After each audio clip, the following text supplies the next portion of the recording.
All right, Mr. Chairman, are we ready to call our meeting of the House Budget and Fiscal Affairs Oversight Committee to order?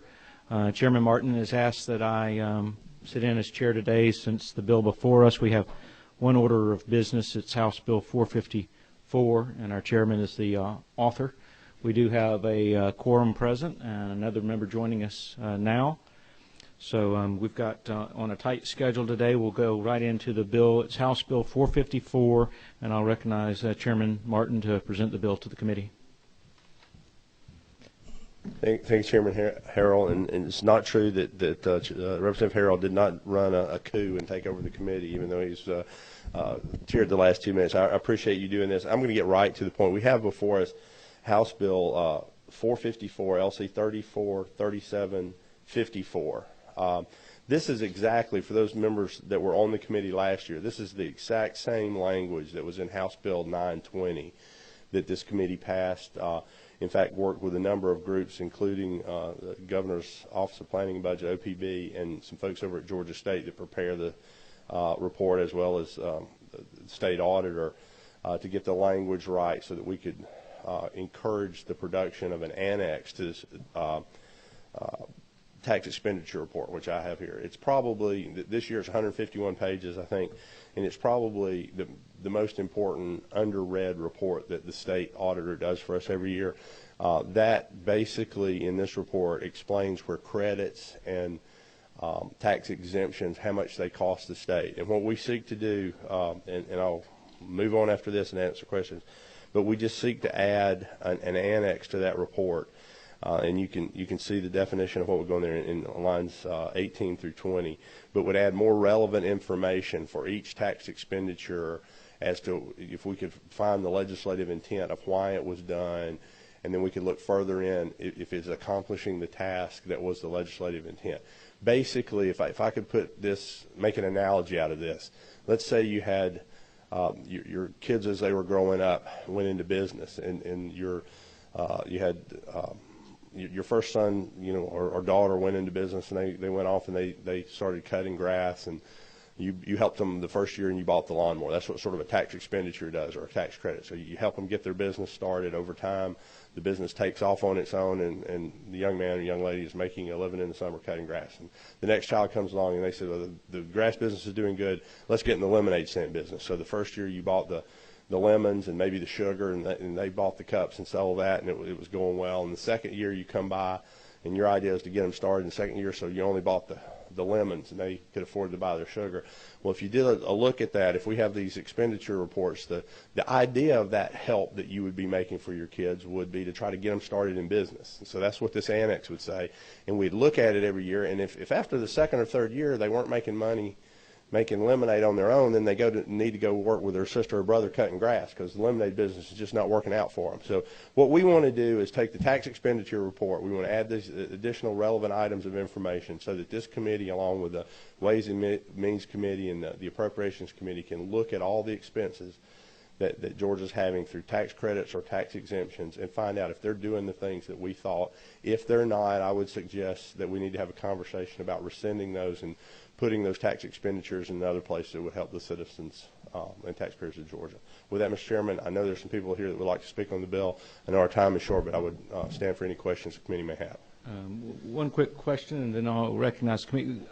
You mentioned Ways and Means. I just left a subcommittee hearing, and we were talking about the tax credits that we've issued to our entertainment industry. And one of the comments were that this industry has grown from $750 million to $3.5 billion in Georgia.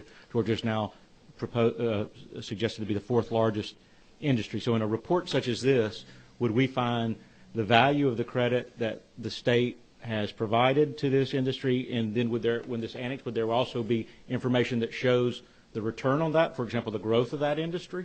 Well, I think what you see in the tax expenditure report right now is simply what that tax credit is costing, and what you mentioned, and some folks would probably comment further on, is exactly that. For this amount of money, the tax that's being expended to lure that business here, to promote that business here, look what we have. It will look at the other side and find out that, did in fact doing that bring us more tax revenues from other direct and indirect means that we would not have gotten but for the tax credit or the tax expenditure. If the tax expenditure is not accomplishing the task that was the legislative intent, I would offer that we need to, question, again, getting somebody out of the lemonade business and over into the grass mowing business. I mean, perhaps that is not a good analogy, Mr. Chairman, but it was the best I could do on short time. Yes, ma'am. Thank you, Mr. Chairman. Representative Martin, I understand the need for this because I've been here 7 years, and I often talk about what are we doing for accountability and looking back on a lot of the bills that we passed to help organizations, but we have no accountability from one year to the next on how those expenditures are used. So this is a good attempt, and I know we tried to do this last year. But once this information is received, will we be, and I don't want to say the word auditing these tax credits or tax exemptions, but will we have a committee that will be looking into this? Because this is basically what this committee is for, is to look at how we are fiscally spending the dollars and making sure that we are fiscally spending them soundly. So will we be doing this on an annual basis as it relates to receiving that audit report that we get every year from the state to actually go down page by page to make sure that we are using our dollars wisely? Well, to answer the lady's question, I thank you for the question. I think we would do it on an ongoing basis annually. So I don't think it would be a situation where we would simply, this report comes out, for instance, in December. I don't know that we could take all the information we need and prepare a piece of legislation before session for this year. It came out 2012. I don't know if we'd have a bill ready to react to 2012, but certainly we'd take this report and do the analysis and provide legislation on a timely manner. Because clearly there are going to be people that push back. If you have an exemption or a credit, that we look at the report and we don't think it is doing what the legislative intent was. In other words, it's not good for the greater good for the state of Georgia. I think we would start legislation to talk about that and perhaps have hearings in the interim to let people explain why they think it is still good. And then the following year we would develop, probably the second year of a term, develop legislation that would move those credits and exemptions to places that would better serve the Georgians. All right. Thank you. Yes, ma'am. No other questions of the committee. Are there any citizens or visitors that would like to speak? Yes, sir. Come forward, and if you'll just share with us your name and position, who you represent.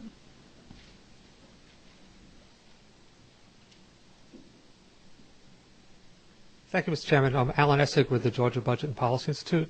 I really want to applaud the chairman for sponsoring the bill. This is the same exact bill that passed out of the committee last year. One of the really positive things, and it started with Chairman O'Neill when he was chairman of Ways and Means, and Chairman Chanel has continued it, is a policy of sunsetting tax breaks, which is wonderful policy, and the intent of that is to review them so they're not in there in perpetuity. Without information in the review process, the sunset becomes almost irrelevant, and this will help get that. I mean, one thing to point out, and it's to have kind of realistic expectations. It's important. Right now, Georgia State can only evaluate as much as information that they have, and there's a lot of data that is not collected, that is not available. I think that, and this is, I think, an important first step in really getting a handle on what tax breaks work or don't, and what the intent is, and is it meeting the intent. But it's a first step. I mean, I think it would be great, and I think this committee would be wonderful if they could, facilitate over the interim, getting revenue together with Georgia State to see, what data is collected, what's not, what does Georgia State need to really do some sophisticated analysis of this stuff, and then over time we can get some really good information on it. But it's nothing. If you pass it now, it doesn't mean that in January you're going to have a dozen detailed reports on tax breaks. This is, kind of the first step, and it's, right now there's nothing in law talking about evaluation of this.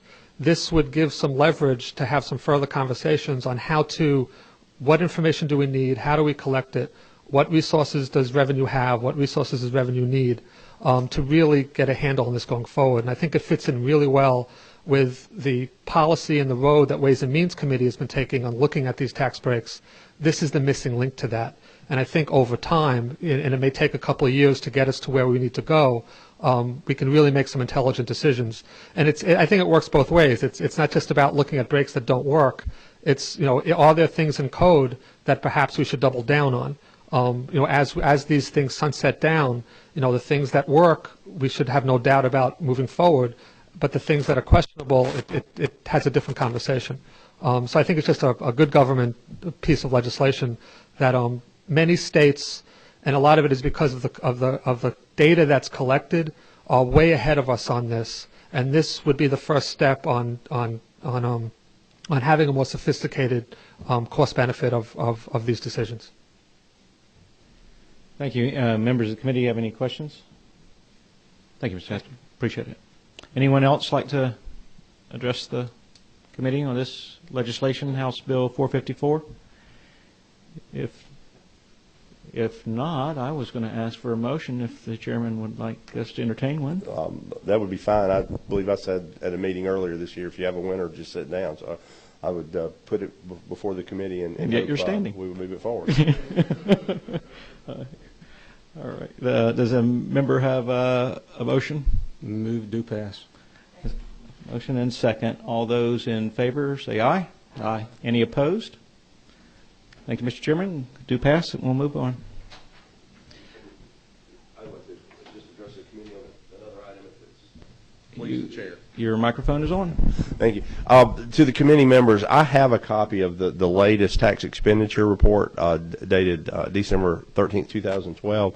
I'm going to get, rather than to slay trees and print it out 151 pages from everyone, I'm going to get everyone a link to it's on PDF format, Adobe PDF format. So if you have an iPad or if you want to look at it on a computer, I'm going to get everybody a link to do that for your perusal. And then hopefully I know we're all busy as we go into day 30, but perhaps after day 30 we can get together again and divide this up in segments with committee members and take a look at it. I have dropped 6 bills that are, for lack of a better term, they're called placeholders or dummy bills.